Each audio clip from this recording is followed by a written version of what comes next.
All right, so welcome everyone. Thanks for coming. Really appreciate everyone being here. If you can hear me, just let me know. Usually I have a pretty big voice, so it should carry. So our topic is scaling quality by building it in. And a little bit about myself. I've been at this Agile thing for more than 10 years. Actually, it's getting up to 15 years now. Been doing this for a little while. And really my passion is to deliver quality software. Hence the reason for this speech or talk. And really I try to look at how Agile can help teams deliver quality software. I've done a number of presentations in the last few years. All of them are online. If ever you want to go in and look at them, you're welcome to look at them. Okay, so let's look at our agenda for today. And our agenda is pretty straightforward.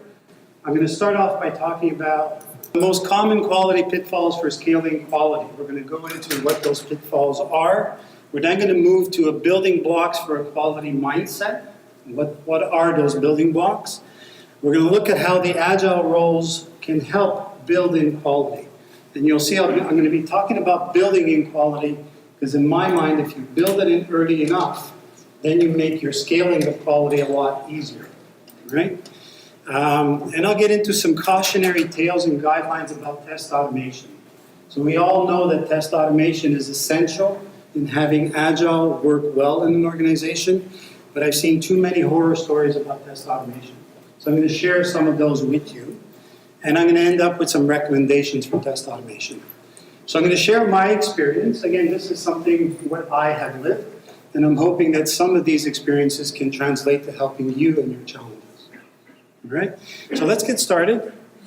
We're going to start by looking at the latest version 1 survey. This is the one that came out about 6 months ago. One of the questions in that survey is the reasons for adopting Agile. And one of the top 5 reasons for adopting Agile says it's to enhance software quality.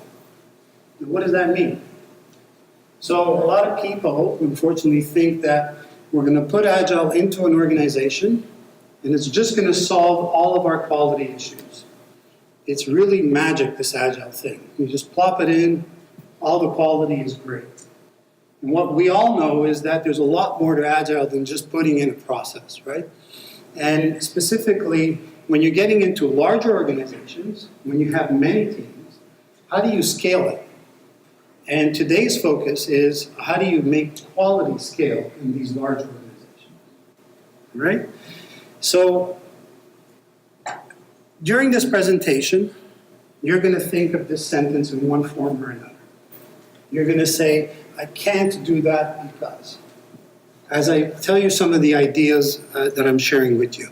So just keep track of how many times you think of that as I'm presenting to you. And I'll come back to you at the end of the presentation and I'll ask you about this statement, okay? So remember that. All right, so let's look at the 3 most common quality pitfalls. Actually, when I started this, it was going to be 3. And the more I went in, I actually found a bonus one.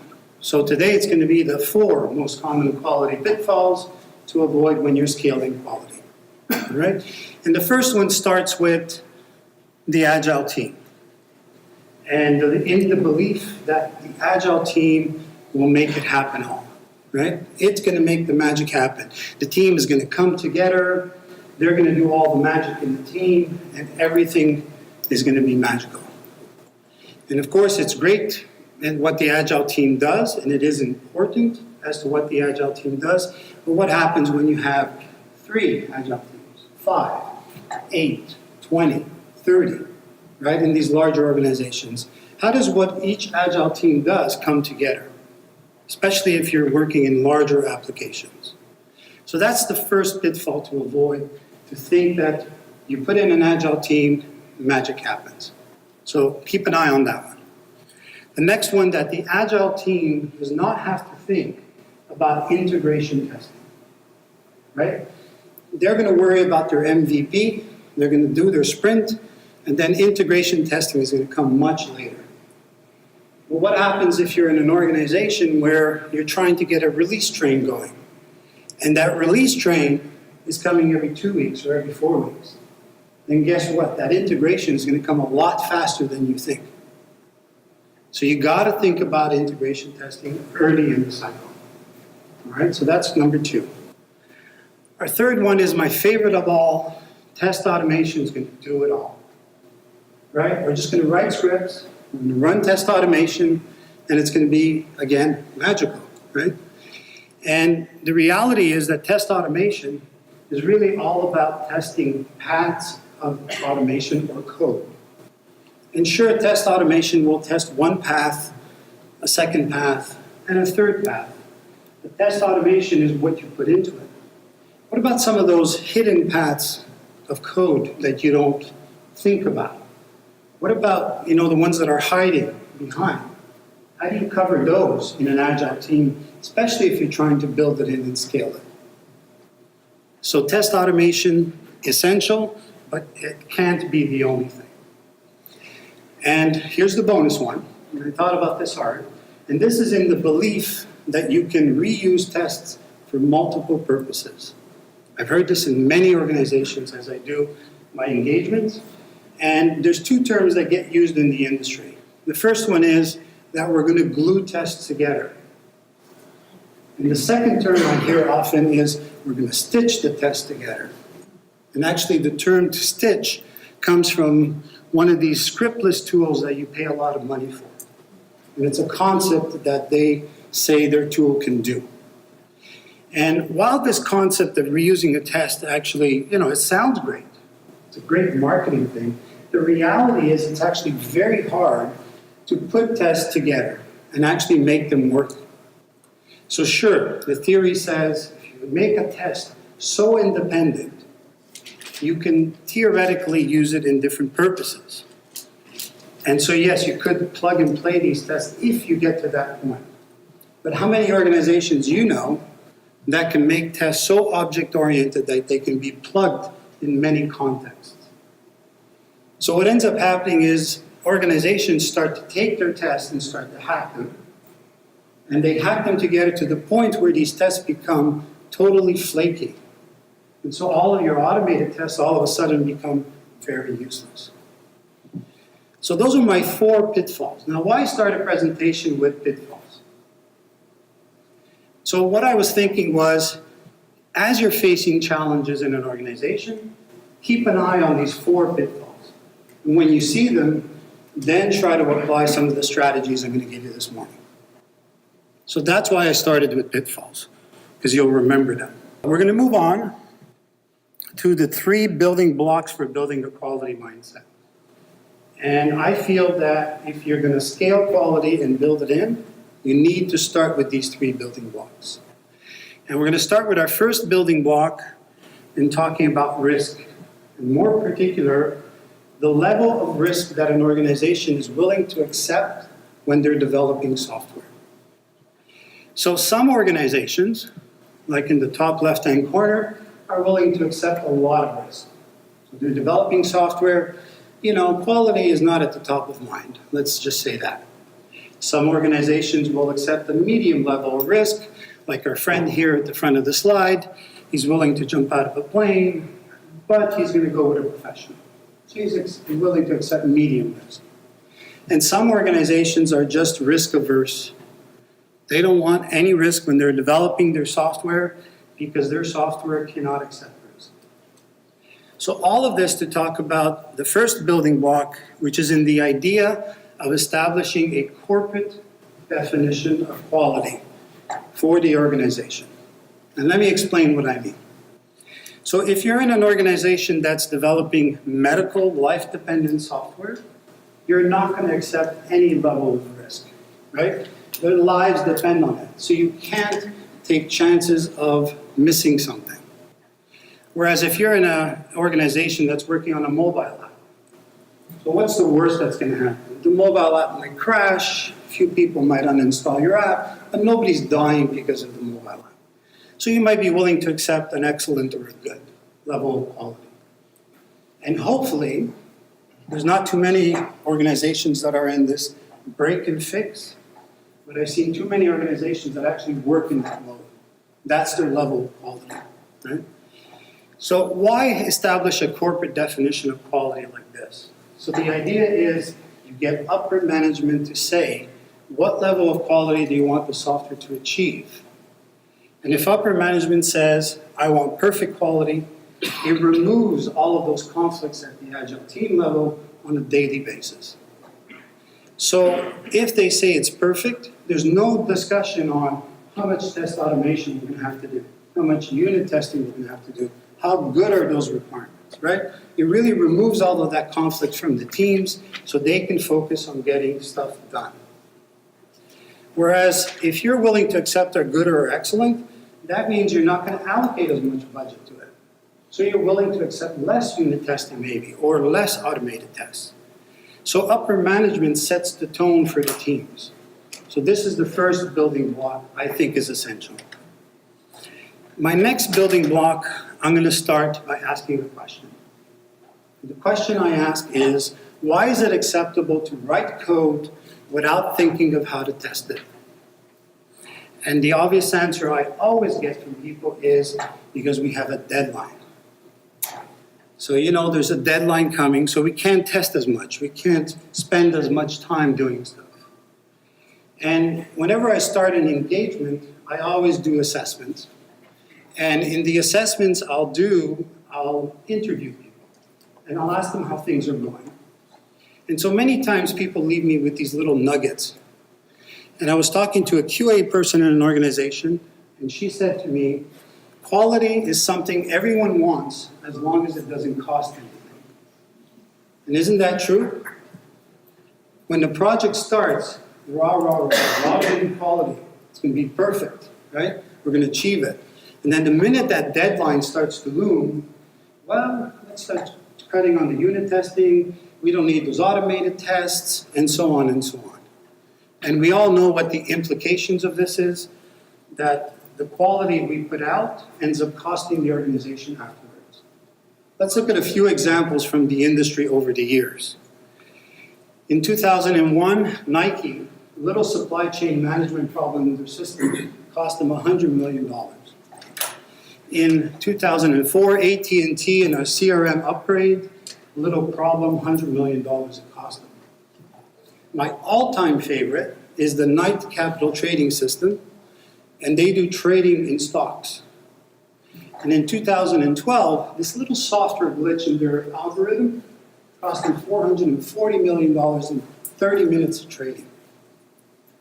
More recently, 2016, the Nest thermostat had a problem, left people's homes in the middle of January with no heat. And in 2016 as well, Citigroup, a $7 million bug. So I asked the question again, why is it acceptable to write code without thinking of how to test it? So my second building block, in my opinion, is no line of code is written without thinking of how it's going to be tested. That to me is the second building block for a quality mindset. So this leads us to our third. So who is going to think about testing? The obvious answer is, of course, everyone. Thank you. Everyone is going to think of testing, right? And it starts off with the product owner. Product owner brings the acceptance criteria to the team. They're thinking of how things are being tested. The Scrum Master, do we have everything we need to test? Is that test environment up? Do we have the data? Do people understand what they're working on? Then it moves down to the team, the unit testing. What about the automated tests? What about the exploratory manual testing? And what about those early integration tests that I mentioned earlier? And let's not forget the DevOps. They're also thinking about integration tests, environment tests, and deployment tests. So when everyone here is thinking about quality and how to test something, then guess what? A test-first mindset means you're starting to build in quality rather than just trying to test it in. All right?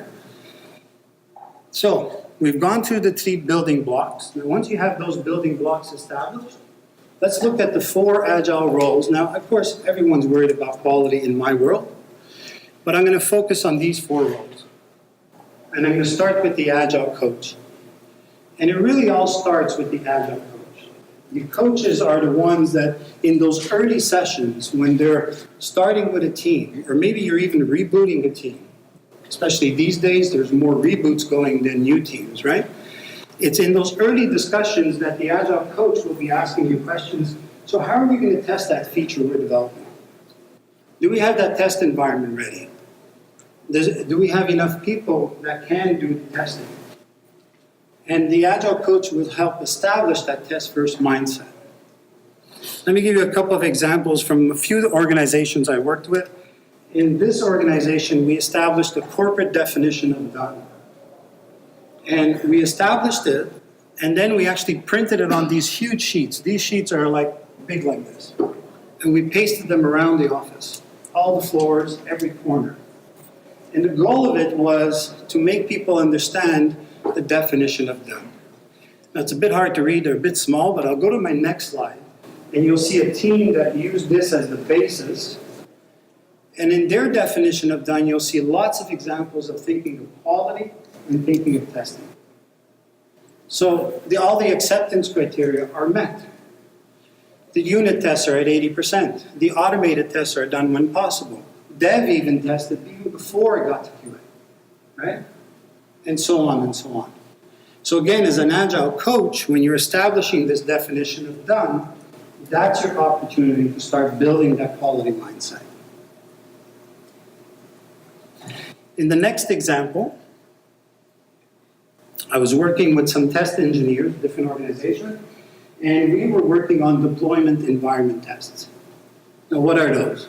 So these tests were to be used in a CI pipeline, or a continuous integration pipeline, and we were thinking of which tests we needed to run to make sure the environment was up. And the reason we wanted to run these tests was so that the teams can run their automated tests. And we didn't want to waste time running automated tests if the environment wasn't up. So it's a small thing, but it's testing early in the cycle. If you can establish a CI pipeline, which I'm going to get into in a little while, then you're doing testing early in the cycle and you're getting immediate feedback to the team. So again, as a coach, you have many opportunities to help build that mindset. Okay? Next, the team. Now, everyone knows what Agile says about the team. It's got to be multidisciplinary, you've got to have all the skills there, and the team has to be self-organized and self-sufficient. And what do we see, what I see anyways, in the organizations I go into, is I'll see a Scrum team has been formed, and the team has been blessed with a name, because that's very important. Every Scrum team has to have a name, right? And then when you dig a little deeper beyond the name of the team, what do you see? You'll see on that side the developers, and on this side the QA. And right down the middle, we have the famous thing called the wall between Dev and QA, right? And so all we have is a Scrum team in name only. We still have developers and testers. And the reason I bring up this wall between Dev and QA is because it's an impediment to building in quality. It's an impediment that if you don't work at it, it's not going to be any better than it used to be before Scrum. And your chances of success for Agile are actually very low. So how do you start taking down this wall between Dev and QA?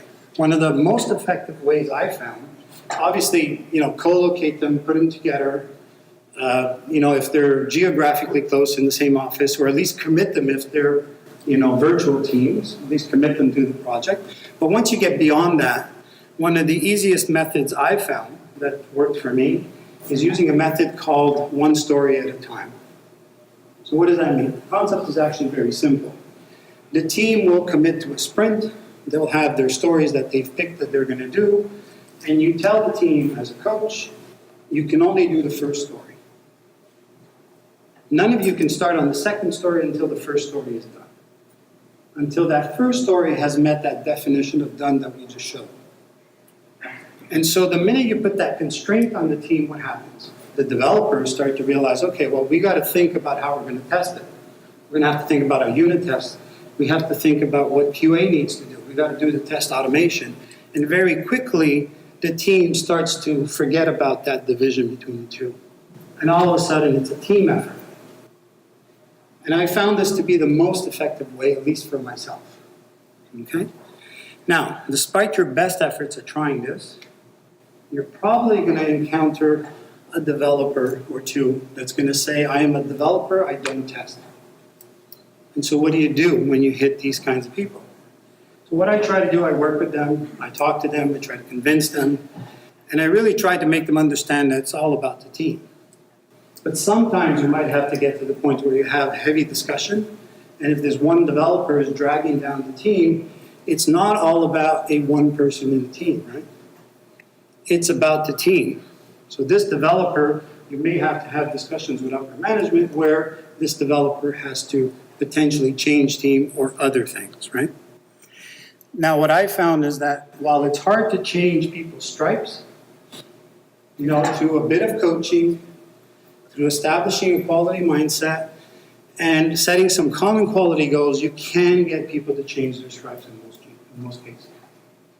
Now, let's go on to the product management organization.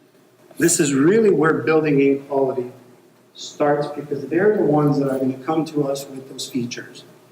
They're the ones that are going to come with the requirements. And in my mind, if you don't have an agile product management organization, I cannot see how you're going to be successful in agile.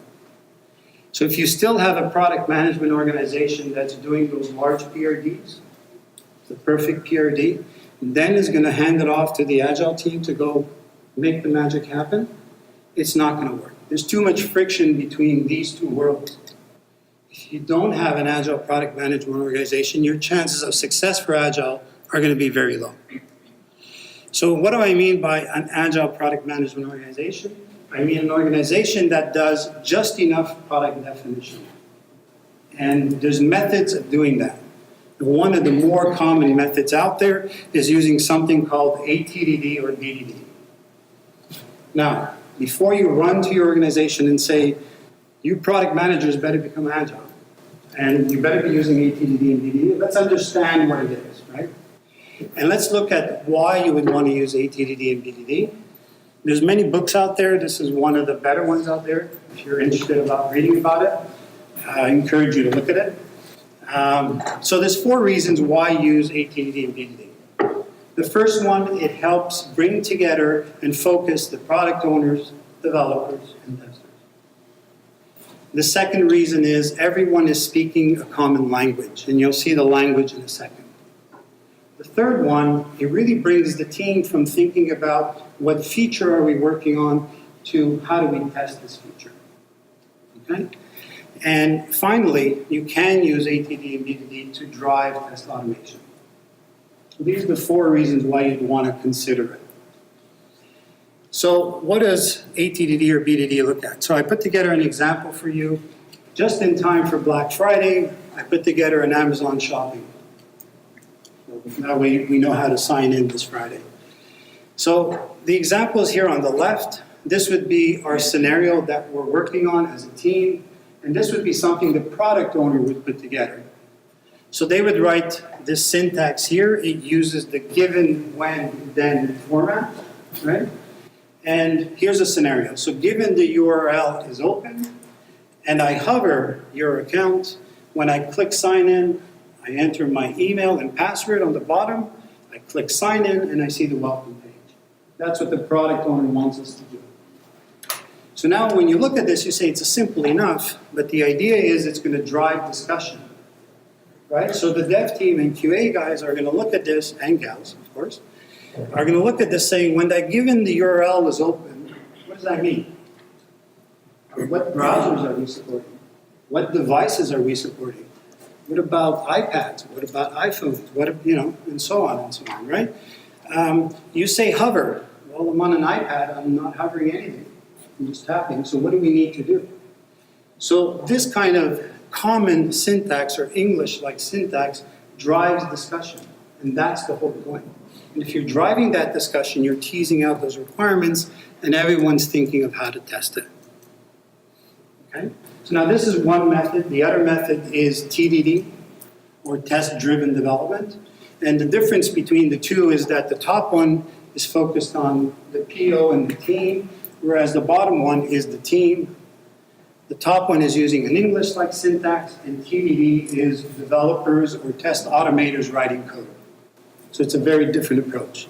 But both of these are focused on bringing that testing forward. Now keep in mind for ATDD and BDD, it's good to have a PO that is comfortable working in that kind of syntax. If you have someone that's not, it might not be the right thing for you. And in terms of test automation, you still got to have code behind that ATDD and BDD, right? There's no automatic generation of code that's happening. The goal of both of these is to think quality first. That's why I'm saying it's a good method to use for your product management organization. All right? So we're going to get on to DevOps. Everybody's talking DevOps these days. What does DevOps mean, and how do you get DevOps to help you in the building and scaling of quality? Now, we've said it starts with the Agile team. Their MVP, essential. It has to start there. But at some point, it's going to come together, right? And when it comes together, today's applications all have integrations. The days of the monolithic application are gone. So today's application have many integration points. And you might have integration points within this bigger application that you're working on. Could be third-party apps. You might be calling web services from other places. So there's going to be integration points. So you need to think about integrating and testing often, and you need to think about using a method like continuous integration and testing in order to scale the quality. Now, when it comes to integrating and testing often, it starts with the Agile team. The Agile team has to keep it in mind in a Scrum fashion. They cannot sit in their corner and just develop by themselves. If Team A needs something from Team B, they should be having those discussions early. Let's not wait until we finish our MVP and then we hit a big integration phase later on. It's just not going to work. So they need to think about it. Now, despite them thinking about it, a lot of these larger organizations with many teams find that they need something called system integration testing. And I'll give you the definition in a second. And it basically means doing a level of testing that's very high level, and it checks the data going from one part of the system to another. It's not an end-to-end test. I know you're thinking that. It's not. This is a very high-level test, and the sole purpose is to test it in a prod-like environment. All right? So that's the definition. And teams have found that even if they're doing the Scrum of Scrums, they still need this SIT. The test that you're doing here, you're not gluing together other tests. You're designing tests to do this specific testing. Please don't get caught in the thing of saying, I'm going to glue my test together from something else and I'm going to do an SIT test. It just doesn't work. You're going to waste a lot of time on it. I would avoid it. Now, when it comes to continuous integration, try to set up a continuous integration pipeline that will do your SIT. As much as possible, automate it. So if you're running a high-level test, and again, they're very light tests. They're not deep functional tests, right? So you should be able to put them together, these SIT tests, and make sure that it works in a prod-like environment. But if there's challenges, then you might have to use a mix of some automated and manual SIT. And who puts together the CI pipelines? Your DevOps team, right? You need the DevOps team there helping you set up these CI pipelines or environments. Now I'm talking about CI pipelines. What's a CI pipeline? So this is a sample CI pipeline. It comes from GoCD, one of the open source frameworks out there. And we go from left to right, where we're building here. The teams are building on the left, and we're moving to a test and a release pipeline to production. And the idea of the CI pipeline is that you're trying to run automated tests as frequently as possible to make sure that what you just checked into the code didn't break something. And the building of these pipelines helps you get to production. Your CI, if you get it to a point of high maturity, will eventually become CD, or continuous delivery. Okay? So in all of this, test automation is essential, and it has to work. You cannot get to scaling quality with 20, 30 teams in Agile if you're not going to have any level of test automation.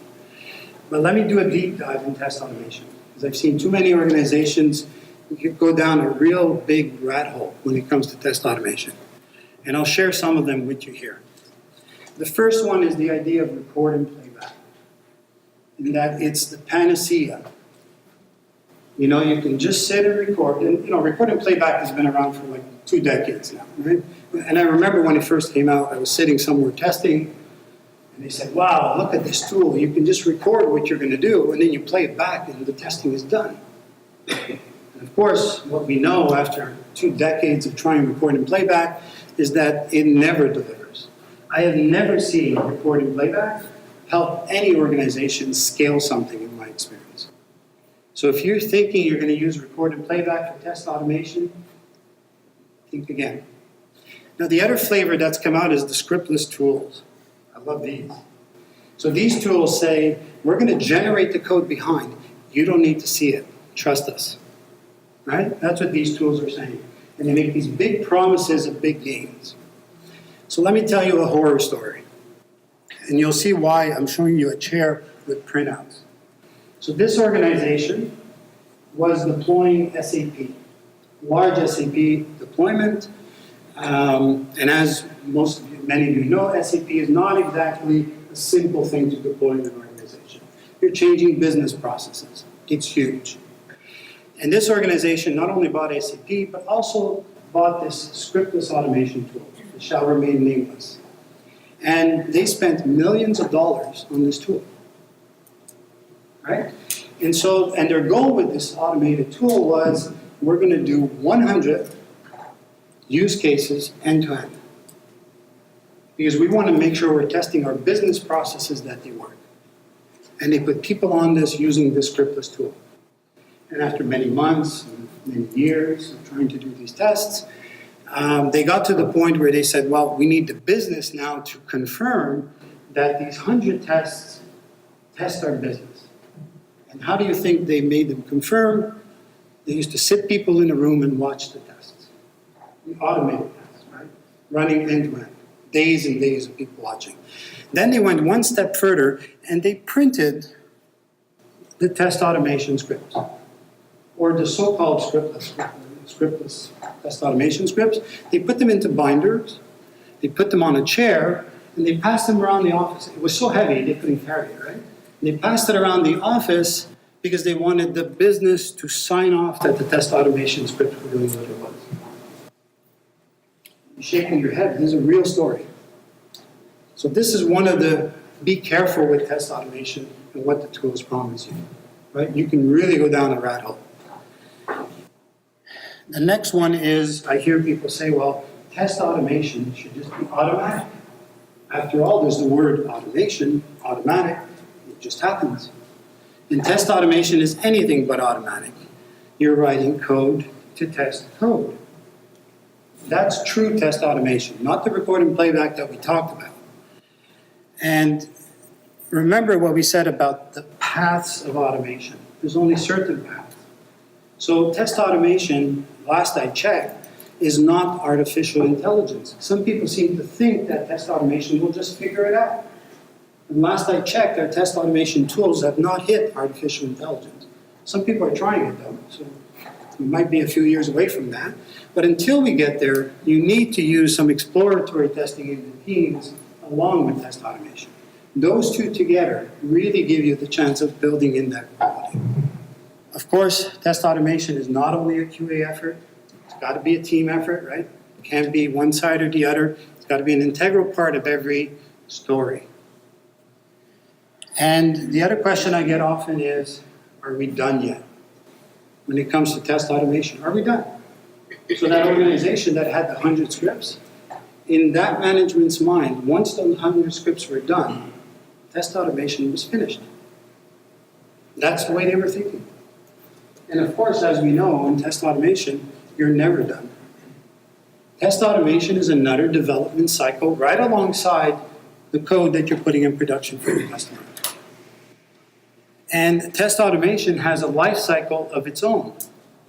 And a lot of upper management doesn't understand that test automation has a life cycle. So the test automated has a life cycle as follows. You create the test, you stabilize it, you execute and maintain the test until such a day where you deprecate it. This is the life cycle of test automation.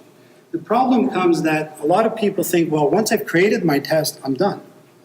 So the Agile teams are now being forced to work on new features, and they forget one important cycle. This one here that says execute and maintain. You got to keep running those tests on a regular basis. It takes time, it takes effort to run them on a regular basis.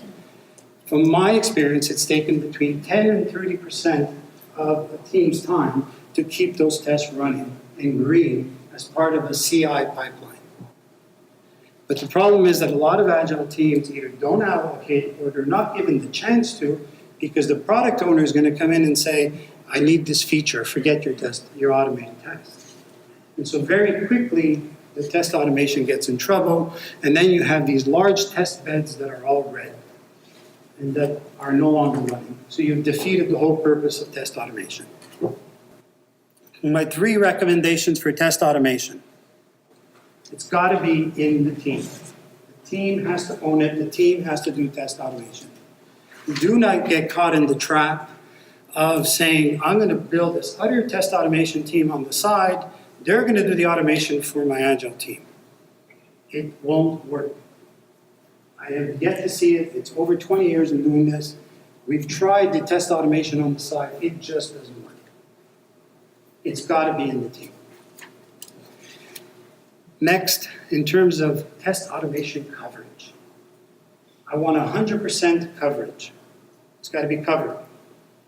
But ask yourself, does it make sense? Can you achieve 100% test automation? You know, does full coverage even make sense? At what cost are you going to achieve full test automation coverage? Is it even realistic, right? And finally, test automation is not a replacement for exploratory testing. The two have to work together.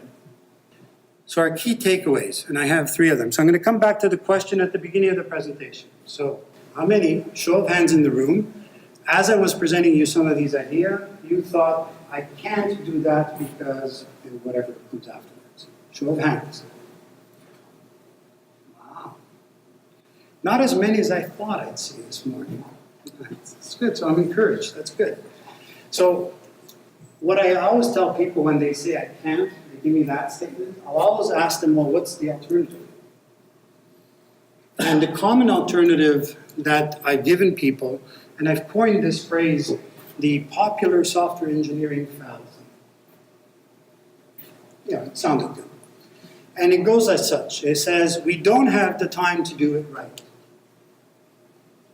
But we have the time to do it again and again and again. Right? So that's my first key takeaway for you this morning. The second one, scaling quality starts by building it in. And again, building it in, let's not just think of writing test automated scripts or running tests.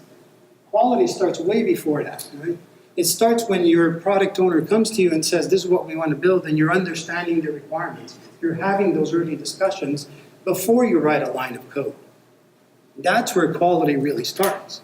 Testing is now something that comes afterwards. And as you go down the cycle, it costs more and more, right?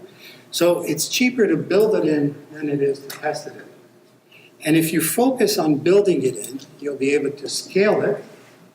And if you can scale it and you don't compromise on quality and you deliver quality, then your customers will thank you and your organization will be more successful. Thank you, everyone. Thanks for listening.